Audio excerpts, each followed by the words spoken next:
ఈ founder men's underwear లో ఒక ప్రాబ్లం గమనించి అలా ఒక ప్రొడక్ట్ తయారు చేశాడు.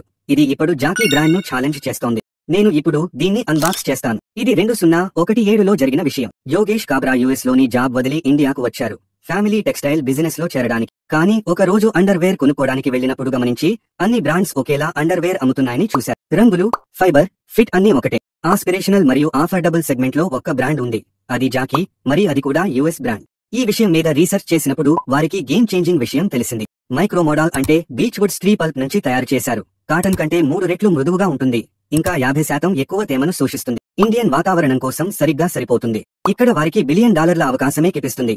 అందుకే వాళ్ళు మెన్స్ అండర్వేర్ మరియు దుస్తుల బ్రాండ్ XYX ను ప్రారంభించారు. వారికి మంచి ప్రొడక్ట్ ఉండేది, కానీ పెద్ద సమస్య ఏంటంటే వారు ఇండియన్ బ్రాండ్ల కంటే ఎక్కువ ధర పెట్టేవారు. జాకీ లాంటి బ్రాండ్ విలువ కూడా లేకపోయింది. అలా ఈ మార్కెట్లో వాళ్ళు ఎలా నిలబడతారు? బాగుంది, ఇక్కడ వారి మార్కెటింగ్ ప్లాన్ చూడండి. బ్రాండ్స్ అర్థం చేసుకున్నారు. అండర్వేర్ జీవితకాలం 3 నెలలే అయితే కూడా ఇండియాలో ప్రజలు దాన్ని 7 నుంచి 8 వరకు నెలల వరకు వాడుతుంటారు.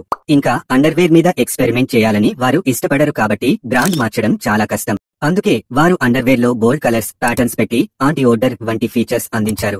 అలాగే పైవేర్ మరియు రిటర్న్ క్యాంపెయిన్ మొదలుపెట్టి ప్రజలు వారి ప్రొడక్ట్ ను కనీసం అనుభవించగలుగుతారని చూశారు. వారికి పెద్ద బ్రేక్ త్రూ 2022లో వచ్చింది. అప్పుడే KL Rahul investor brand sponsor గా వచ్చారు. ఇప్పుడు XYX 40+ ప్రొడక్ట్ తో 130 కోటి రూపాయలు వార్షిక ఆదాయం వస్తోంది. ఇలాంటి చౌకీ లాంటి గ్లోబల్ జాయింట్లకి ఇండియాలో పోటీ ఇస్తోంది.